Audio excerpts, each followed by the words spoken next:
জাতীয় প্রেস ক্লাবের মধ্যে আমরা বেশ কিছু বিষয় বিশেষ বিশেষ ব্যক্তিদের সংক্ষিপ্ত সাক্ষাৎ গ্রহণ করে থাকি। আজকে জাতীয় প্রেস ক্লাবে শিক্ষক সমাজের অনেকগুলো সংগঠন ঐক্যবদ্ধ হয়ে তারা একটি সংবাদ সম্মেলন করেছেন এবং রাষ্ট্রকে জানান দিয়েছেন। সংবাদ সম্মেলন শেষে আমি একটি বিশেষ সাক্ষাৎ গ্রহণ করছি। আপনার নাম পরিচয় দেবেন, কি চান আপনারা? আমি রেশমা পারভিন, মোহাম্মদপুর সরকারি প্রাথমিক বিদ্যালয় থেকে আসছি। এখানে আমি আহত হয়েছি। আমাদের গত 8 নভেম্বরে আমরা সম্মেলনে এসেছিলাম, শাহবাগে গিয়েছিলাম। আমরা ডিসি মাসুদের সাথে আমাদের কথা হলো, উনি আমাদের কলম দিয়ে ওনাকে আমরা উদ্বোধন করলাম, আমরা কলম মিছিল করলাম। তখন উনি আমাদের বললেন যে ঠিক আছে ম্যাডাম, আপনাদের কথা আমরা শুনেছি, আমরা জায়গা মতন পৌঁছে দেবো আমাদের তিন দাবি। তারপরে আমরা ব্যাক করলাম। ব্যাক করার কিছুক্ষণ পর মানে শিলাবৃষ্টির মতো এই হলো, মানে এত sound grade, cocktail, rubber bullet এগুলো দিল। তা আমি নিজে আহত হয়েছি, আমার আরও ভাই বোন আহত হয়েছে। তারপরেও পুলিশ লাঠিচার্জ করছে। আমরা যাব, আমাদের হাসপাতালে সেটাও আমাদের যেতে দিচ্ছে না। এত বড় বড় শুনেছি, কিন্তু আমি নিজে চোখে দেখলাম। সরকারের কাছে আমাদের একটাই দাবি যে আমাদের ঊর্ধ্বতন কর্মকর্তা যারা আছেন, আমাদের উপদেষ্টা আছেন, দৃষ্টি আকর্ষণ করছি যে ওনারা যেন আমাদের দাবিগুলো মেনে দেয়। আমাদের রক্তের বিনিময়ে দাবিগুলো, ওনাদেরই তো আমরাই পড়িয়েছি, আমাদের মতন টিচাররাই পড়িয়েছে, সেই পড়াশোনা করেই তো ওনারা এই পর্যন্ত এসেছেন।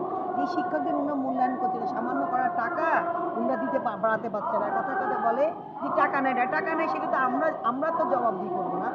টাকা নাই, দেশে টাকা নাই, কীভাবে এত টাকা দিয়ে পে স্কেল দিব বা এত গাড়ি আমরা আমাদের বেতন বাড়াবো?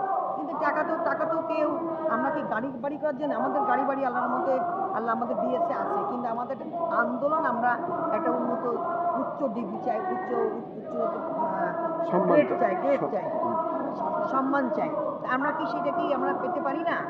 সেটাকে আমরা আশা করতে পারি না? কিন্তু যেভাবে ডিসি মাসুদ আমাদের মাসুদ স্যার যেভাবে আমাদের পুলিশদের দিয়ে আমাদের যেভাবে করলেন, এটা একটা বর্বরতা।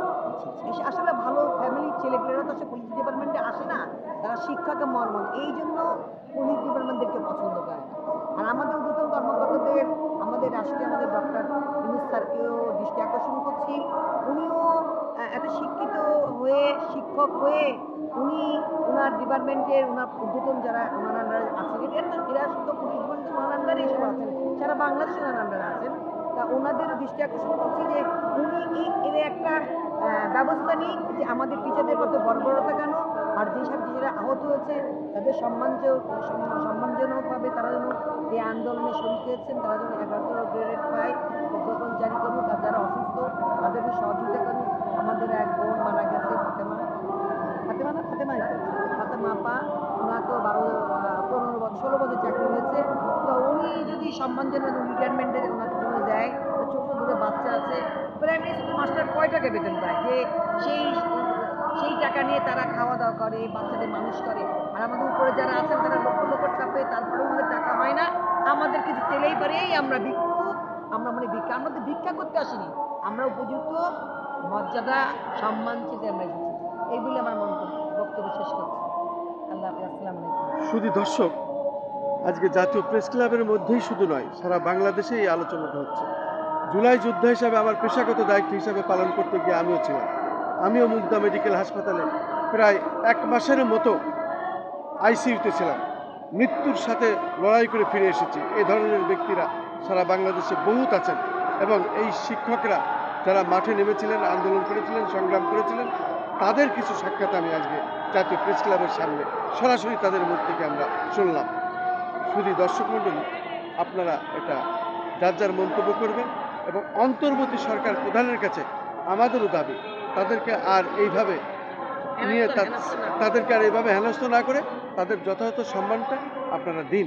এই হলো দেশবাসীর কাছে আমরা সবাই যে খোঁজখবর নিয়ে জেনেছি। অতএব অন্তর্বর্তী সরকার প্রধানের কাছে আমাদের এই দাবি, তাদের সম্মানটুকু অন্তত দেন।